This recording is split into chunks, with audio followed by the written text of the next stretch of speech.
आप सभी को नमस्कार। मेरा नाम पूजा है और आज की इस वीडियो में हम जानेंगे कि आपकी प्रार्थनाओं का उत्तर क्यों नहीं मिलता है और आप कौन सी गलती कर रहे हैं जिसके वजह से आपकी प्रार्थनाओं का उत्तर नहीं मिल रहा है। तो इस वीडियो को पूरा देखिएगा और अंत तक बने रहिएगा। आप अपने जीवन में प्रार्थना करते हैं तो आपको सबसे पहले जानना है कि आप प्रार्थना किससे कर रहे हैं और कैसे कर रहे हैं।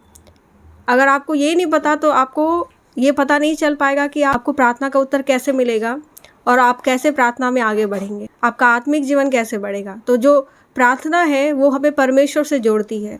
परमेश्वर का वचन भी बताता है कि लिखा है यिर्मयाह 33:3 में कि तू मुझसे प्रार्थना कर और मैं तेरी सुनकर तुझे बड़ी बड़ी और कठिन बातें बताऊंगा।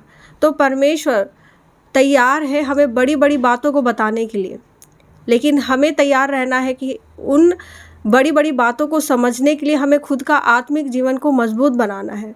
और सबसे पहले जो चीज़ है, जो प्रार्थना, वो हमें परमेश्वर से जोड़ती है। और अगर हम परमेश्वर के नज़दीक ही नहीं जाएंगे, परमेश्वर से प्रार्थना ही नहीं करेंगे, वो पहला स्टेप ही नहीं हम उठाएंगे, तो हम परमेश्वर से अपनी प्रार्थनाओं का उत्तर नहीं पा सकते हैं और ना ही हमारा आत्मिक जीवन मजबूत हो सकता है। आपको जानने की ज़रूरत है कि प्रार्थना क्यों किया जाता है। अगर आप प्रार्थना करते हैं तो आप प्रार्थना क्यों करते हैं, ये चीज़ जानना बहुत ज़रूरी है। प्रार्थना हमें परमेश्वर से जोड़ती है, मैंने पहले भी बताया, लेकिन इस संसार में परमेश्वर ने हमें भेजा है तो क्यों भेजा है, किस लिए भेजा है, ये भी जानना ज़रूरी है। परमेश्वर ने अपने इकलौते पुत्र को हमारे लिए बलिदान कर दिया।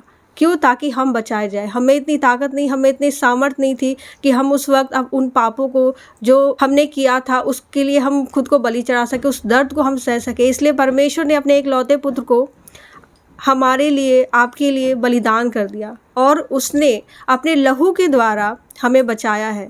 तो हमें परमेश्वर का धन्यवाद करना है अगर हम प्रार्थना में जाते हैं तो।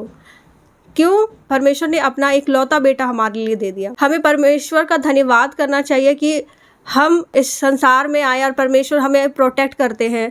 हर एक छोटी छोटी चीज़ के लिए हमें धन्यवाद करना है, क्योंकि जो संसार में आज हम देखते हैं, आप देख रहे हैं, जो भी आपके आसपास, आपके इर्द गिर्द जो भी चीज़ों को आप देख रहे हैं, वो सारी चीज़ें परमेश्वर ही आपको देते हैं। आपको जो भी चीज़, आपकी ज़रूरतों की चीज़ होती है, वो सब भी परमेश्वर ही आप तक पहुंचाते हैं। भले इंसान अलग होते हैं आप तक पहुंचाने के लिए, लेकिन वो सारी चीज़ें परमेश्वर ही हमें देते। तो इसलिए हमें प्रार्थना में परमेश्वर का धन्यवाद करना चाहिए कि परमेश्वर ने हमें दिन दिया, परमेश्वर ने हमें संभाला, परमेश्वर ने हमें बचाया है। तो हर एक छोटी चीज़ के लिए हमें परमेश्वर का धन्यवाद करना चाहिए। प्रार्थना में जो भी हम गलतियां करते हैं उसके लिए हमें परमेश्वर से क्षमा मांगना है, क्योंकि परमेश्वर दयालु है, वो क्षमा करने वाले परमेश्वर है। अगर हमने जो कुछ भी किया है उसके लिए हम क्षमा नहीं मांगेंगे, उसके लिए हम परमेश्वर से माफ़ी नहीं मांगेंगे, तो परमेश्वर हमें आगे नहीं बढ़ाएंगे। जो भी हम करना चाहते हैं अपने जीवन में, वो हम अपने जीवन में नहीं कर पाएंगे। इसलिए क्षमा मांगना सबसे बहुत ज़रूरी है। वचन में हमें बताता है कि यदि हम अपने अपराधियों के पाप को क्षमा नहीं करेंगे तो परमेश्वर भी हमारे अपराध को क्षमा नहीं करेंगे। इसलिए प्रार्थना में हमें अपनी गलतियों के लिए क्षमा मांगना है। चाहे हमने छोटी सी भी गलती क्यों ना की हो, वो गलती ही होती है। इसलिए हमें छोटी सी भी, अगर हम अपने जीवन में गलतियों को कर रहे हैं तो हमें परमेश्वर से क्षमा मांगना है। तो प्रार्थना जो है हमें परमेश्वर से जोड़ती है, हमें परमेश्वर के नज़दीक लेके जाती है। तो हमें जानना है कि जो हम प्रार्थना करते हैं तो हम किससे प्रार्थना कर रहे हैं, हम किसके उपस्थिति में जा रहे हैं। उस स्वर्गीय पिता परमेश्वर की उपस्थिति में जा रहे हैं, जिसने हमें बनाया है, जिसने इस संसार को बनाया है। तो हमें जानना बहुत ज़रूरी है कि प्रार्थना क्या है। आप प्रार्थना तो करते हैं लेकिन उसका उत्तर क्यों नहीं मिलता आपको। आज मैं उन्हीं के बारे में 3 कारण बताऊंगी कि आप क्या गलती करते हैं जो कि आपके प्रार्थनाओं का उत्तर नहीं मिलता है। प्रार्थनाओं का उत्तर आपके ना मिलने का पहला कारण है व्यस्तता। आप अपने जीवन में इतना व्यस्त रहते हैं, इतना बिजी रहते हैं कि आप परमेश्वर को पहला स्थान देना भूल जाते हैं। जो कि परमेश्वर कहता है कि सबसे पहला स्थान मुझे दो, और जो कि आप नहीं करते हैं, ये भी कारण है कि इस वजह से परमेश्वर आपकी प्रार्थनाओं का उत्तर नहीं देते हैं। अगर मैं एग्जाम्पल में बताऊं तो अगर आप अपने जीवन में, अगर आप जॉब करने वाले व्यक्ति हैं, तो अगर आप जॉब कर रहे हैं, सुबह उठ रहे हैं आप और सबसे पहले उठकर आप अपने कामों के लिए तैयारी कर रहे हैं, ना कि परमेश्वर के पास जा रहे हैं, परमेश्वर को पहला स्थान दे रहे हैं और अपने अपने कामों में आप व्यस्त हैं और उठकर जॉब पर चले गए और सारा दिन आपने जॉब में बिताया, हर काम को किया, संसारिक कामों को किया, लेकिन आप परमेश्वर के पास नहीं गए और आप दिन भर व्यस्त रहे, तो ये भी एक कारण है कि आप परमेश्वर की उस आवाज़ को नहीं सुन सकते। आपके पास परमेश्वर की उस आवाज़ को सुनने के लिए समय नहीं। आप प्रार्थना करते हैं लेकिन आपके पास समय नहीं है उस प्रार्थना का उत्तर जानने के लिए, परमेश्वर की आवाज़ को सुनने के लिए आपके पास बिल्कुल समय नहीं, इसलिए भी आपको आपकी प्रार्थना का उत्तर नहीं मिलता। तो अगर आप भी अपने जीवन में, सांसारिक चीज़ों में, अपने ज़िंदगी में इतना व्यस्त है, आप परमेश्वर के नज़दीक जाए, प्रार्थना में बने रहे, तभी आप अपनी प्रार्थना का उत्तर पा सकते हैं। अगर आप अपने जीवन में व्यस्त रहेंगे तो आपको प्रार्थना का उत्तर कभी नहीं मिल पाएगा। दूसरा एग्जाम्पल मैं बताना चाहती हूँ आप लोगों की। आज लोग, जो संसार के लोग हैं, आप देख सकते हैं, आप भी संसार में हैं और आप भी फ़ोन चलाते होंगे, लेकिन आप हद से ज़्यादा फ़ोन चलाते हैं, व्यस्त रहते हैं फ़ोन में ही। तो ये भी एक कारण है कि आप अपनी प्रार्थना का उत्तर नहीं पा सकते हैं। आप प्रार्थना तो करते हैं, लेकिन क्या होता है कि अगर जब आपको आपकी प्रार्थनाओं का उत्तर नहीं मिलता तो आप अपनी प्रार्थना का विषय ही बदल देते हैं और आप ये सोचने लगते हैं कि अब तो इस प्रार्थना का उत्तर नहीं मिल रहा है मुझे, तो मैं अब कुछ और प्रार्थना करता हूँ, कुछ और प्रार्थना करती हूँ। लेकिन आपको ज़रूरत है उस जिस विषय में आपने प्रार्थना की है, जो चीज़ आपने परमेश्वर से मांगा है, उसमें बने रहने की। जो परमेश्वर ने आपके लिए योजना बनाई है उसमें विश्वास योग्य बने रहना है। तो अगर आप भी हद से ज़्यादा फ़ोन चलाते हैं तो आपको ये सारी चीज़ों को बंद करना होगा।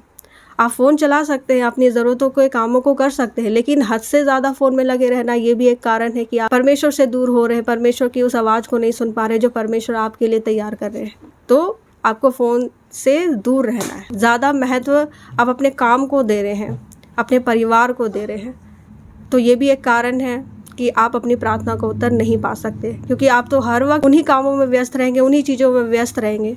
तो इसलिए आपको अगर प्रार्थना का उत्तर जानना है अपनी, तो आप परमेश्वर के कामों में व्यस्त रहे, संसारिक कामों में नहीं। मैं वचन से आपको बताना चाहती हूँ, लूका 14 अध्याय उसका 16 से लेके 20 आयत में लिखा है कि उसने उससे कहा, किसी मनुष्य ने बड़ा भोज दिया और बहुतों को बुलाया।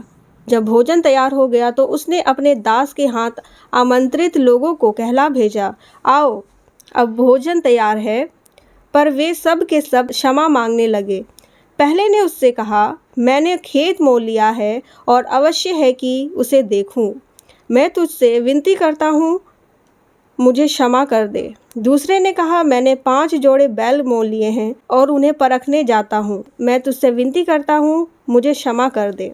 एक और ने कहा, मैंने विवाह किया है इसलिए मैं नहीं आ सकता। तो इस दृष्टांत में हम जानेंगे भोज के लिए आमंत्रित करने वाला जो व्यक्ति है वो परमेश्वर है। इसमें जैसा कि लिखा है कि एक व्यक्ति ने भोज तैयार किया और अपने दास को लोगों को बुलाने के लिए भेजा कि भोजन तैयार हो चुका है, तो जितने भी लोग आमंत्रित थे उन लोगों को बुलाकर लेकर आओ। जब वो दास लोगों के पास जाकर कहता है कि भोजन तैयार हो चुका है और अब खाने के लिए आप लोग आ जाइए, तो एक व्यक्ति कहता है कि मैंने तो खेत मोल लिया है, इसलिए उसकी देखरेख करना मुझे बहुत ज़रूरी है, इसलिए मैं नहीं आ सकता। दूसरे ने कहा कि मैंने 5 जोड़ी बैल खरीदे हैं, इसलिए मुझे उसकी देखरेख करनी है, इसलिए मैं नहीं आ सकता। तीसरा व्यक्ति कहता है कि मैंने अभी अभी विवाह किया है, इसलिए मैं नहीं आ सकता। तो इस दृष्टांत में आप देख सकते हैं कि कैसे लोग अपने अपने कामों में व्यस्त थे और उस भोज में नहीं गए। उस भोज को आयोजन करने वाला व्यक्ति जो था वो परमेश्वर है।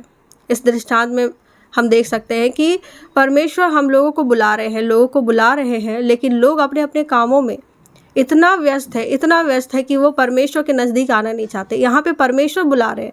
यहाँ पे जो लिखा हुआ है कि किसी मनुष्य ने बड़ा भोज दिया और उसने बहुतों को बुलाया। परमेश्वर ही है जो हम लोगों को बुला रहे हैं, लेकिन आज हम इतना व्यस्त है अपने अपने कामों में कि हम परमेश्वर के उस आवाज़ को नहीं सुन पाते हैं। दूसरा कारण है गलत मंशा। ये भी एक कारण है कि आपको आपकी प्रार्थनाओं का उत्तर नहीं मिलता है। अगर आप परमेश्वर से प्रार्थना में कुछ मांगते हैं, अगर आपकी इच्छा गलत है, आपकी इच्छा सही नहीं है, तो भी आपको आपकी प्रार्थना का उत्तर नहीं मिलेगा।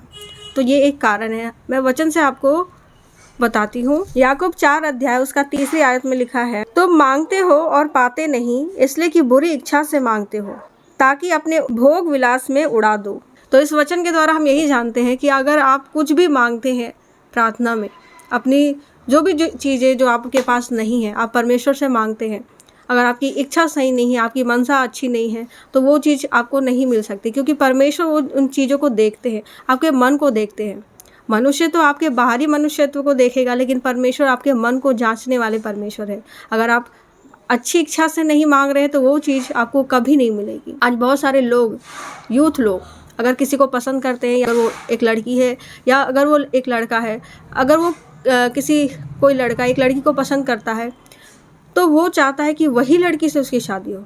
अगर कोई लड़की है तो वो सोचती है कि मुझे जो लड़का पसंद आया है उसी लड़के से मेरी शादी हो। वो लालच आ जाता है उनके मन में उस इंसान का, और वो प्रार्थना में परमेश्वर से मांगते हैं कि मुझे इसी लड़के से शादी करनी है पिता, मुझे इसी लड़की से शादी करनी है पिता, और चाहते कि उन्हें उनकी प्रार्थनाओं का उत्तर मिले।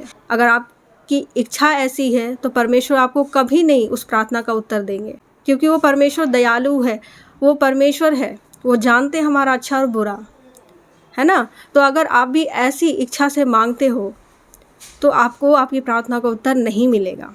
अगर आप भी अपने जीवन में ऐसी चीज़ों को फेस कर रहे हैं, चाह रहे हैं कि वो चीज़ें पूरी हों, तो आपको जानने की ज़रूरत है कि अगर आपकी गलत इच्छा होगी तो परमेश्वर आपको वो चीज़ नहीं देंगे जो आप चाह रहे हो। परमेश्वर हमारे पिता है और वो जानता है कि हमें किस चीज़ की आवश्यकता है, जो हमारे लिए अच्छा होगा, भला होगा, हमें वही चीज़ वो देगा। अगर हम लालच अपने मन में रख रहे हैं तो वो चीज़ें कभी भी पूरी नहीं होगी। तो इसलिए वचन में भी लिखा है, तो मांगते हो और पाते नहीं, इसलिए कि बुरी इच्छा से मांगते हो। अगर आपकी इच्छा ही गलत है तो परमेश्वर वो चीज़ को नहीं देंगे। आपको जानने की ज़रूरत है। अगर आप प्रार्थना में मांग रहे हैं तो आप अपनी इच्छा को अच्छा रखिए, साफ रखिए अपने मन को, तभी वो चीज़ें आपको मिल पाएंगी। आमीन। तीसरा पॉइंट जो है वो है संदेह। ये भी एक कारण है कि आपको आपकी प्रार्थनाओं का उत्तर नहीं मिलता है। अगर आप किसी चीज़ के लिए प्रार्थना कर रहे हैं, अगर आप डाउट कर रहे हैं, आप संदेह कर रहे हैं, तो ये भी एक कारण है कि आपको वो चीज़ नहीं मिलेगी, वो प्रार्थनाओं का उत्तर नहीं आएगा। तो आज आइए हम जानते हैं वचन से कि परमेश्वर का वचन हमें क्या बताता है। मरकुस 11 अध्याय उसका 24 आयत में इस प्रकार से लिखा है, इसलिए मैं तुमसे कहता हूँ कि जो कुछ तुम प्रार्थना करके मांगो तो प्रतीति कर लो कि तुम्हें मिल गया और तुम्हारे लिए हो जाएगा। आमीन।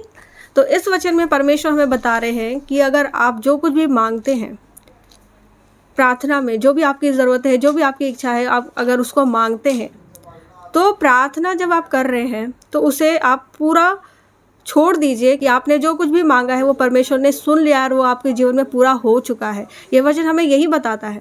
अगर आप डाउट करेंगे, आप संदेह करेंगे उस चीज़ में, तो वो चीज़ें कभी पूरी नहीं होंगी, क्योंकि परमेश्वर का वचन भी यही बताता है कि जो कुछ भी तुम प्रार्थना में मांगो उसे प्रतीति कर लो, उसे मान लो कि वो तुम्हें मिल चुका है। आमीन।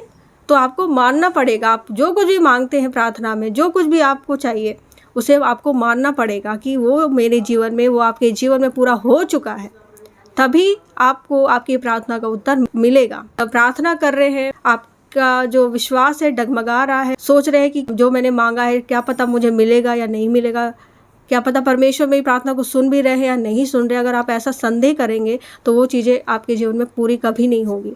तो इसलिए जब आप प्रार्थना करते हैं तो संदेह ना करें और विश्वास में बने रहें और उसे प्रतीति कर ले कि वो चीज़ आपके जीवन में हो चुका है, तो परमेश्वर आपकी प्रार्थना का उत्तर ज़रूर देंगे। तो आप मुझे बताइए कि आप इन तीनों चीज़ों में से कौन सी गलती कर रहे थे, मुझे कमेंट सेक्शन में बताइए, और इस वीडियो को ज़्यादा से ज़्यादा शेयर करें ताकि परमेश्वर का वचन पूरी दुनिया में फैल सके। परमेश्वर आप सभी को बहुत बहुत आशीष दे।